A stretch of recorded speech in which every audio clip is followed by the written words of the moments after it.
Salut tout le monde, bienvenue sur AOS Geeks. Dans cette vidéo, on lance en fait une nouvelle série de vidéos qu'on va intituler Comment vaincre. Donc, ce qu'on vous propose, c'est de vous expliquer comment, selon nous, on peut exploiter les faiblesses, vaincre des armées, en fait, chaque faction AOS. Et on commence aujourd'hui par les luminettes. Donc, Alex, tu es un joueur luminette, tu es aussi un coach AOS, donc tu vas nous expliquer, nous donner des trucs pour savoir comment affronter et surtout vaincre ces redoutables adversaires, en fait, que sont les luminettes.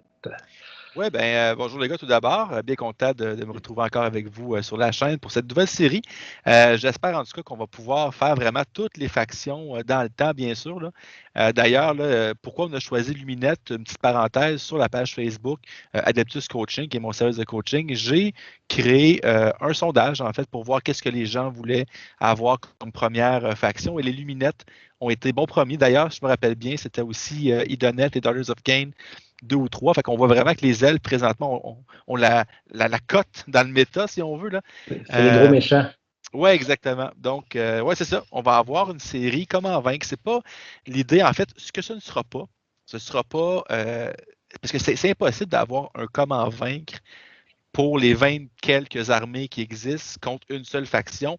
Ça finirait plus. Et aussi, en même temps, c'est pas toujours aussi simple que ça parce que je vais faire une stratégie sportive.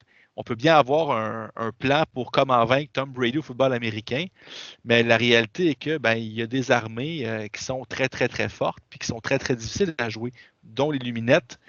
Ceux qui ont écouté peut-être le rapport du Battle Tome, en fait, l'analyse du Battle Tome qu'on a fait ensemble. Je suis allé quand même avec des gros statements. Une armée très, très forte dans le méta, très, très polyvalente, beaucoup d'options.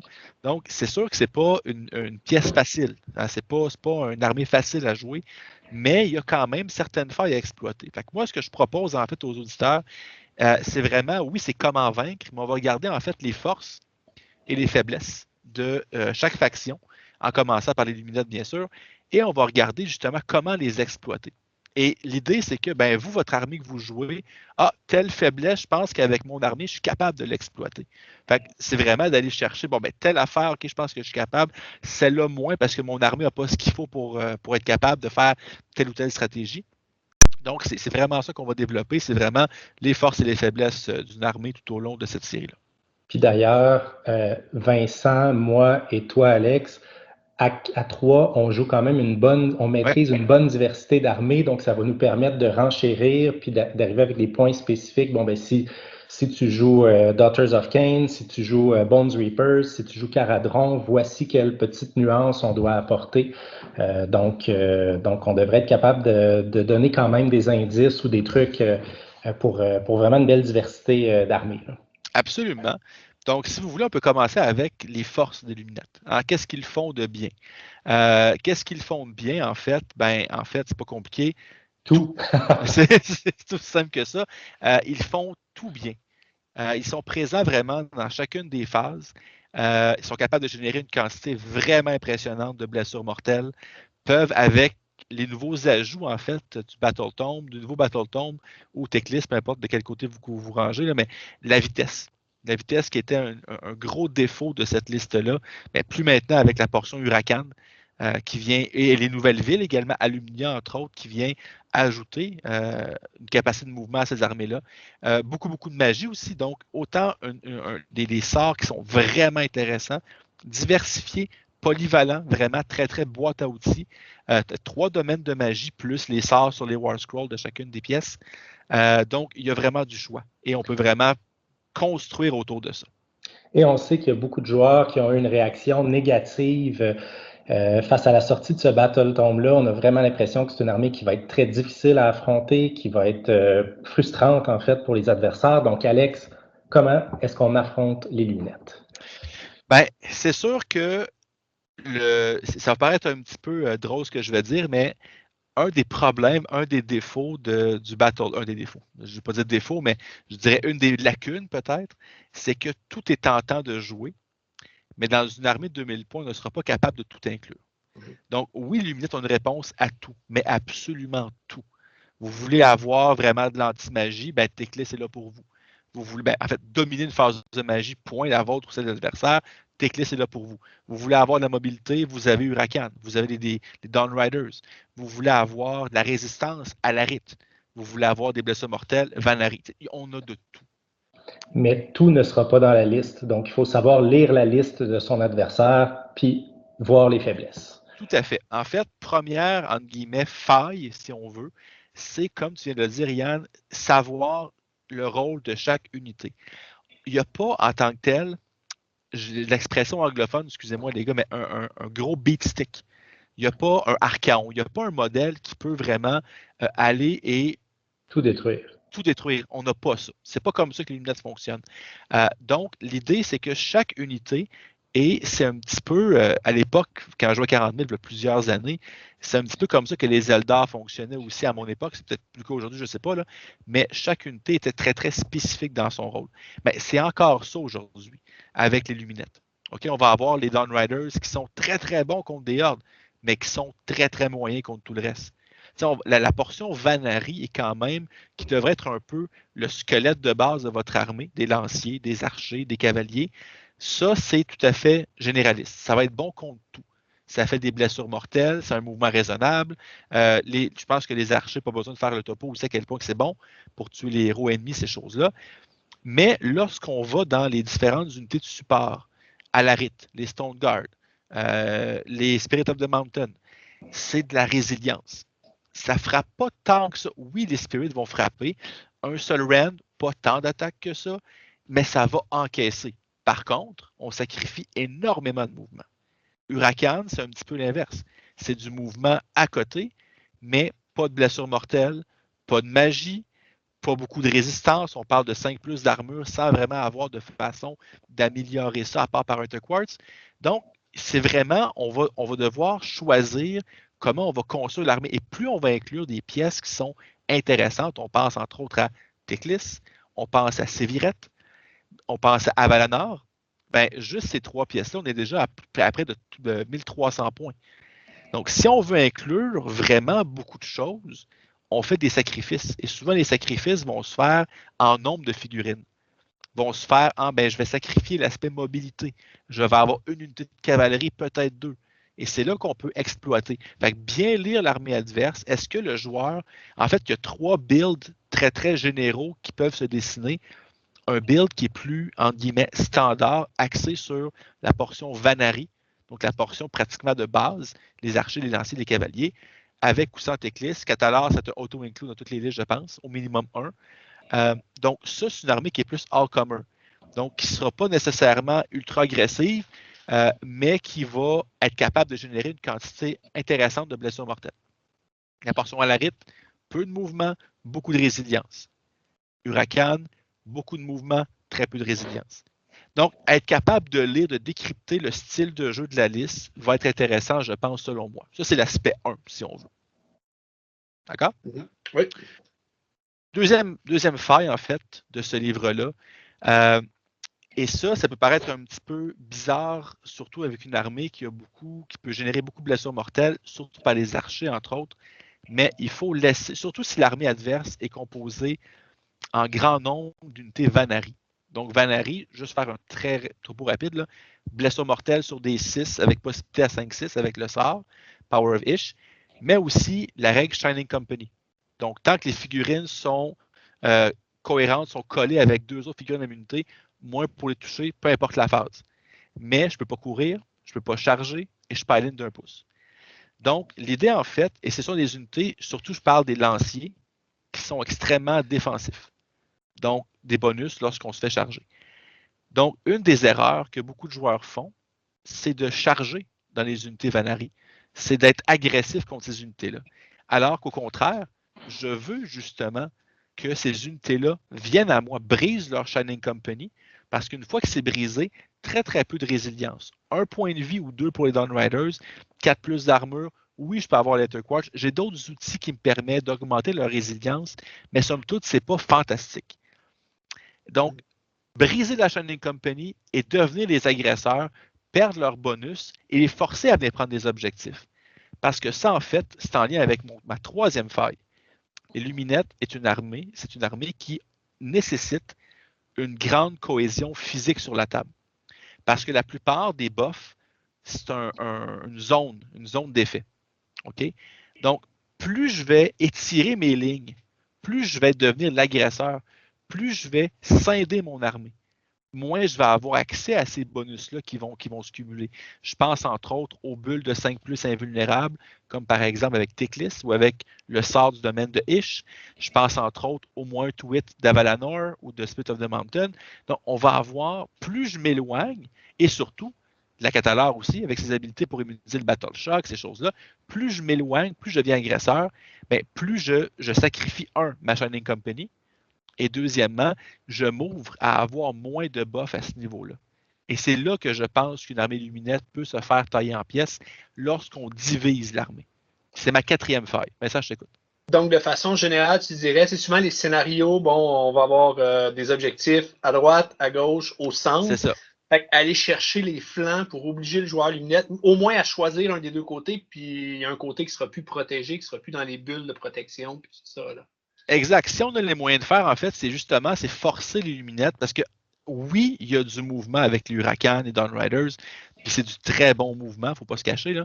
Et même avec un téléporte maintenant, donc les luminettes qui ont accès à un téléporte, soit par le Windmage, soit par Tickless, c'est sûr qu'il y a quelque chose à faire avec ça, mais ultimement, l'idée, c'est de briser ces bonus-là, briser la Shining Company. Moi, en tant que joueur luminette, je veux conserver ces bonus-là de défense le plus longtemps possible. Je veux briser ma compagnie au dernier moment quand j'ai vraiment pas le choix de le faire. Mais idéalement, je veux toujours tirer profit. Je joue avec une ligne de Stone Guard à Valanor qui va donner essentiellement, mes Wardens sont à -2 pour se faire toucher une bonne partie du temps. Donc, c'est ce que je veux faire. Toi, Alex, comme joueur qui affronterait les luminettes, comment est-ce que tu fais? Quel piège tendrais-tu pour forcer le joueur luminette à briser sa Shining Company? Donc, disons que tu joues, je ne sais pas moi, Ironjaw, tu joues Ogorma Tribes ou Daughters of Cain, donc tu es une armée de corps à corps, tu es une armée qui a besoin de s'engager pour exploiter ses forces, puis tu veux forcer l'autre à briser sa cohérence, sa Shining Company, comment est-ce que tu fais? Ben, moi, je jouerais carrément la game des objectifs. C'est-à-dire que, généralement, tu parles d'armées qui, normalement, ont quand même un haut taux de modèles. Les ogres, par leur règle spéciale, qui comptent pour plusieurs modèles. Donc, je suis capable d'occuper des objectifs avec quand même un nombre intéressant de modèles. Fait que, oui, je vais forcer l'adversaire à venir prendre les objectifs. Donc, c'est un peu contre nature pour des armées très, très agressives, mais je dirais d'être beaucoup plus passif, d'attendre que le joueur luminette dévoile son jeu, le force à s'éparpiller, le force à être plus agressif. Parce qu'en fait, un joueur luminette est très, très content d'être relativement passif, d'avoir un paquet de buffs que je peux me donner et de rester dans des zones d'effet qui sont relativement restreintes. Si je rentre dans un mur luminette avec des lancers, des Stone Guard, peu importe, avec une Catalar qui n'est pas loin, ben, ça va être très, très difficile d'en venir à bout. Parce que j'ai plein d'outils à ma disposition dans ma zone, dans ma bulle d'effet pour pouvoir te contrer. Des sorts, des habiletés, des règles, des moins pour toucher. Donc, moi, c'est ce que je veux faire. Alors que lorsque je vois un joueur qui va rester très, très patient, ça me force à aller le chercher. Les Stone Guard, ça bouge de 4 pouces. Les Warden, ça bouge de 6 pouces. Et si je suis en Shining Company, je ne peux pas courir.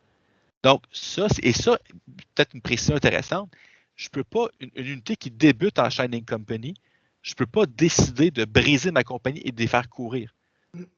Donc, ça, c'est une petite précision intéressante. Donc, si je veux les faire courir, ben, je ne peux pas, je suis déjà en Shining Company. Donc, à ce moment-là, ça force à prendre des décisions, ça force à dire, ben, OK, là, il faut que je m'active, il faut que je bouge. Généralement, beaucoup d'armées vont être centrées. Il va y avoir une, peut-être 2 unités de cavalerie. Il va y avoir des listes Huracan qui va avoir énormément de Windriders, Windchargers, j'ai oublié le nom, Windrunners. Un jour, je vais l'avoir. Mais ces unités-là, donc oui, mettons, Elon va en avoir beaucoup, c'est normal, mais on va troquer de la résilience. Donc, l'idée, c'est vraiment, je pense, par expérience, avec mes 15 games environ de jouer, une armée qui est plus agressive joue dans mes plans. Parce qu'il va venir s'effondrer sur mon armée. Je vais être capable de vraiment faire beaucoup de ravages. Et après ça, j'ai le champ libre pour aller prendre les objectifs. Ce que je comprends, Alex, c'est que pour plusieurs armées, s'ils ont l'initiative, ça peut être intéressant de prendre le premier tour, aller prendre les objectifs, aller s'installer sur les objectifs, quitte à subir un double tour, mais on sait que de toute façon, tour 1, les luminettes ne se rendront pas à nous pour nous charger. Tour 2, peut-être, mais là, on l'oblige à se déployer, à sortir de ses bulles. Donc, idéalement, rapidement venir s'installer sur les objectifs, puis jouer la game de l'attendre. Ça va prendre de la patience parce que si l'autre a plusieurs archers, on va subir les mortels à distance, mais ça reste que pendant qu'il nous tire dessus, il ne fait pas de point d'objectif. Exactement. Fait que c'est sûr que ça peut, encore une fois, là, on est dans des situations hypothétiques. Si l'adversaire joue avec 80 sentinelles, puis que là, il détruit une unité par tour, c'est sûr que là, la tactique change. Mais si il y a 80 sentinelles, il n'y a pas grand-chose d'autre. Donc, ça revient un petit peu à connaître l'armée adverse. Si, par exemple, j'ai 80 sentinelles, puis mes seules unités vraiment intéressantes pour aller prendre des objectifs, c'est les cavaliers, ben, essayez peut-être par la magie, par des tirs, d'aller chercher ces unités pour couper la mobilité. Par expérience, des bons joueurs qui m'enlèvent rapidement ma cavalerie, ça rend la tâche difficile pour moi d'aller rechercher des objectifs parce que je perds une capacité de mouvement qui est vraiment importante dans cette armée-là. Donc, là, on est avec un build luminette typique. Donc, on a quelques unités de cavalerie, mais beaucoup d'infanterie d'élite, des héros très puissants pour buffer. Donc, généralement, je vous dirais là, que être plus passif, oui, qui est encaissé des tirs peut-être. Encore une fois, ça dépend de l'armée. Si je joue, par exemple, Caradron, puis que je vois qu'il y a une ouverture pour aller dégommer 40, 60 archers, ben, c'est sûr que là, ça peut vraiment faire un trou dans sa ligne, puis ça peut changer le match. Donc, mais ça, c'est pas toutes les armées qui ont le pouvoir de faire un Alpha Strike de tir aussi puissant que Caradon, par exemple. Séraphin peut le faire aussi, mais bon. Puis, il faut savoir aussi les opportunités qui s'offrent à notre armée. Si on a un Stonehorn dans notre armée ou quelque chose qui frappe comme ça, là, une charge en coin sur une Shining Company qui pile-in à 1 pouce, ben là, ça devient intéressant parce que l'une, on envoie toutes nos blessures, pleine attaque, puis l'autre va nous contre-attaquer avec quelques modèles seulement. Exact. Donc, avec son pile-in d'1 pouce. Donc, il faut savoir saisir ce genre d'opportunité-là. Même chose si on a des unités qui se déploient en Deep Strike. Des fois, ça peut être intéressant de sacrifier une petite unité, par exemple, 80 points de Kinerai en Daughters of Cain pour aller geler une grosse unité d'archers où pendant un tour, ils sont obligés de tirer puis sur 80 points de Kinerai au lieu de tirer nos héros. Donc, c'est des petits trucs que les joueurs expérimentés connaissent, mais que c'est important de rappeler. Là. Tout à fait, exactement. Je pense que c'est des excellents points. Puis, mais ça revient justement à être capable de neutraliser les unités, les unités qui vont faire le dommage contre nous. Donc, cibler, et si on est capable d'aller chercher, l'exemple des Kinéra est très, très bon, effectivement. Sinon, je vous dirais que les luminettes, en fait, c'est une armée d'élite qui est excellent, qui est vraiment hors pair contre d'autres armées d'élite. Ce qui va avoir de la difficulté, des armées de masse. Pourquoi? Parce que oui, je fais des Mortal Wounds sur des gobelins, parfait. Ben oui, je vais en tuer 4-5, mais ça reste 4-5 gobelins. L'impact est faible. Alors que des modèles peuvent venir verrouiller des unités longtemps au combat et vraiment neutraliser. En fait, un de mes amis a fait cette tactique-là à merveille, puis ça a failli marcher, mais c'est de téléporter 40 gobelins et charger ma ligne avec un seul modèle qui était en dedans d'un demi-pouce pour essentiellement me geler au complet mon armée. Donc, ça, c'est des choses qui peuvent se faire.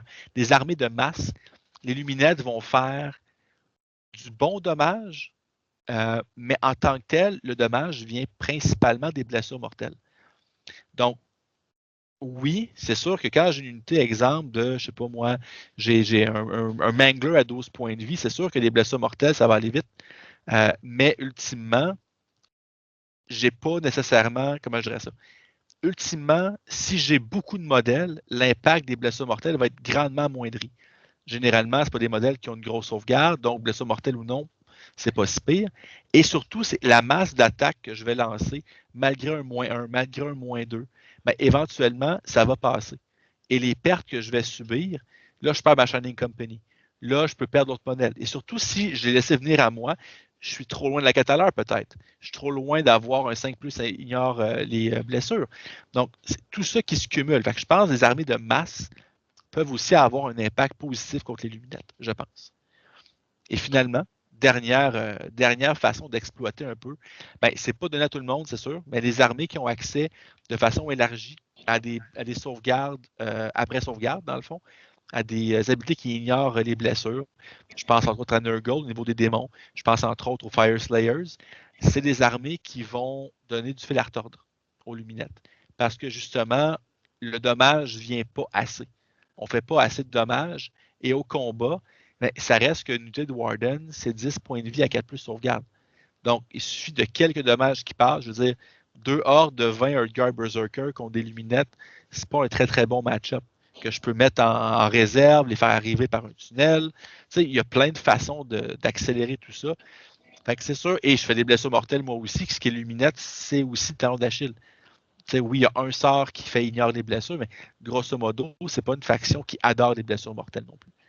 Un peu à l'inverse de Nurgle des Fire Slayers. Donc, si on joue Horde, on peut avoir un avantage, surtout en étant capable d'encaisser Et d'occuper les objectifs. D'occuper les objectifs. Donc, l'idée, c'est vraiment de profiter d'être capable de soaker du dommage pour utiliser un anglicisme, donc encaisser les dommages, tenir les objectifs et tolérer justement les pertes. Tolérer, parce que ça prend de la patience pour être capable de jouer une game vraiment centrée sur les objectifs où on accepte de subir des pertes élevées pour faire des points. En fait, c'est sorti. Vas-y, Vincent, ça fait quoi dire, excuse-moi. Ouais, si tu joues de la Horde aussi, il faut se rappeler qu'il n'y a rien de mal à retraiter d'un combat que tu ne peux pas gagner. Exactement. Si tu es en train de frapper sur des Stone Guard avec leur 3+, reroulable, tu es peut-être mieux de juste te reculer de 3 pouces, garder le contrôle de l'objectif, voilà. Puis tu survis un tour de plus. Au final, le but du jeu, c'est d'avoir plus de points d'objectif que l'autre. Fait que, ou un combat que tu perds d'un côté, si tu retraites, ben, ça va peut-être prendre un tour de plus à ces Warden pour te tuer. Fait que ça va leur prendre après ça un tour de plus pour aller chercher un autre objectif. Fait que retraiter, parfois, quand tu vois que le combat est pas à ton avantage, c'est nettement mieux de reculer de 3 pas. Là. Tu joues Night Hunt. Okay? Tu as accès à des unités, exemple, comme les Chain Rasps, qui sont très, très peu dispendieuses et en nombre très, très grand, qui ignorent le run et qui ont même une petite sauvegarde invulnérable de 6+ à proximité d'un héros. Mais tu sais, c'est facile. Ben, je vais téléporter une unité de, je crois, c'est 30 ou 40 le maximum. 40 Chain Rasps, faire un bel écran, une belle ligne à 9 pouces de toi, puis je ne chargerai même pas. Je vais juste, pendant que mes autres unités vont prendre des objectifs, occupe-toi de 40 Chain Rasps. Et après ça, le tour suivant, je t'en mets une autre unité. Tu sais, donc avoir des vagues. Oui, le format millefeuille là, où tu mets plusieurs unités. Ben, si ça prend 3 tours, puis pendant 3 tours, tu as gardé les objectifs, tu as gardé les objectifs plus que la moitié de la partie, tu vas gagner au final sur les objectifs. Même si tu es tablé à la fin, tu vas aller chercher plus de points. Et je pense que ça, c'est une bonne façon. Et faites des calculs mentaux rapides si vous êtes capable avant de vous engager dans des combats, parce qu'une erreur qu'on peut faire des fois, c'est de s'engager dans des combats qu'on ne peut pas gagner. Alex, tu nous as parlé des Stone Guards qui peuvent se retrouver avec une sauvegarde à 3+, relançable, qui ignore le render et render. Bien, concrètement, une sauvegarde à 3+ relançable, ça veut dire qu'il va sauver 89% des touches que vous lui faites. Des blessures que vous lui faites. Vous lui faites 10 blessures, vous tuez un Stone Guard. Là. Et même, ils ont 2 points de vie chacun aussi. Ah ben, 10 blessures, c'est pas assez pour en tuer un. Je l'ai compté, je vous l'ai dit hors caméra, j'ai compté 12 Ogre Glutton, donc 12 ogres qui chargent des Stone Guard. Ils font 4 blessures. Là. Ils en tuent 2. Et sûrement dans tes calculs, parce que là, tu as pris en considération Immetrica pour le -2 pour toucher, la formation, même pas bon. Non, j'ai juste compté... Le -2 de rend, je veux dire. Oui, les Gluttons n'ont pas de rend, fait que ça... OK, bon. Mais Immetrica ignore 2 de rend, le bataillon Larry de Temple relance ses sauvegardes, le Quartz pour 3+, mais on ajoute, exemple, Avalanor qui est en dedans de 12 pouces, le -1 pour toucher, et on met aussi une cataleur parce que c'est ce que je joue, là, mais un mage qui a un 5+ ignore les blessures. Fait que tu es rendu avec une unité, même 5 Stone Guard coûte 100 points, peut encaisser 12 gloutons comme ça sans même broncher. Donc, vous voyez, c'est ça. Puis l'idée, c'est de montrer qu'il y a des combats que tu ne peux pas gagner. Exact. Fait qu'il ne faut pas s'engager dans ce genre de combat-là. Tu avances, comme Vincent disait, ou comme à 3 pouces, puis tu te fais charger, puis tu recules encore de 3 pouces à ton tour. Tu retraites, c'est bête, mais tu vas avoir plus de modèles que l'autre. Donc, tu gardes l'objectif, t'encaisses, tu regardes l'objectif, puis tu te bats pas. Exact, c'est ça. C'est vraiment, c'est transformer. En fait, les deux choses, si je peux faire un petit résumé, là, transformer le Luminette en joueur, en agresseur, à la base. Vraiment, mais en pur agresseur. Et deuxièmement, diviser pour mieux régner. Donc, diviser ses forces, couper ses buffs, couper ses bonus qu'il peut avoir. Le forcer à vraiment étendre ses lignes. En tant que joueur Luminette, moi, c'est les deux choses que j'ai de la difficulté à gérer. Un joueur qui dit, ben parfait, je m'assois, puis viens me chercher, ça pourrait être long. J'ai joué une partie d'ailleurs, une armée qui est peut-être vue dans le plus bas un peu de l'échelle du méta contre des Gloomspite. Je vais saluer Pierre-Louis à passant. Pierre-Louis, un très bon ami. Puis lui, justement, on a joué une partie, puis c'est exactement ce qu'il a fait. Il m'a attendu. Donc, il a pris l'objectif, puis parfait, viens me chercher. Je bouge plus vite, mais viens me chercher. Donc, ça a pris vraiment plusieurs tours, puis on a arrêté par manque de temps, mais c'est 13-12 dans ces autres. C'est vraiment serré comme partie. Puis pourtant, Gloomspite, Luminette, on a tendance à dire, ben Luminette, ça va les passer facilement. Mais il a été patient. Il a été justement il a fait quelques petites erreurs, moi aussi, mais être patient, prendre les objectifs, forcer le joueur Luminette à vraiment sortir sa main puis à vraiment sortir de ses bulles d'influence. Moi, je pense personnellement que c'est une des meilleures façons de battre ça. Et je veux juste, disclaimer, là, Luminette, là, c'est une très bonne armée. Là, là on dit ça a l'air. Oui, t'as peu, là. C'est pas aussi simple que ça, mais c'est des trucs, c'est des lacunes que l'armée peut avoir parce que Luminette, c'est un match-up qui est très difficile pour beaucoup de gens. Puis d'ailleurs, Alex, peut-être un conseil de plus qu'on pourrait donner si on a du tir. Fait que, par exemple, si je joue Daughters of Cain, j'ai des Melusailles, on a des Bones Reapers avec des catapultes, on a des Kurnot Hunters avec des arcs, peu importe, on est capable de tirer là, assez loin sur le champ de bataille. Quelles sont les cibles prioritaires à abattre chez les Luminettes? Cataleur. Cataleur, première cible. Première cible, parce que en fait, il y a tellement d'habiletés qui passent par elle. Il y a une habilité d'allégeance en fait qui passe par elle pour absorber le Ether Quartz puis le relancer une unité ennemie. Son sort Darkness of the Soul, je veux dire, c'est tellement fort, c'est bel accord en puissance en fait. Surtout si on a des malus à la bravo qu'on peut faire aussi. Et sur son habilité aussi d'ignorer Balchoc sur un 2+, et transférer le résultat. Pour moi, c'est un must. En fait, dans ma liste, j'ai mis, parce que c'est tellement une cible prioritaire pour mes adversaires, j'ai mis 5 Blade Lords uniquement pour la montée à 10 points de vie de plus.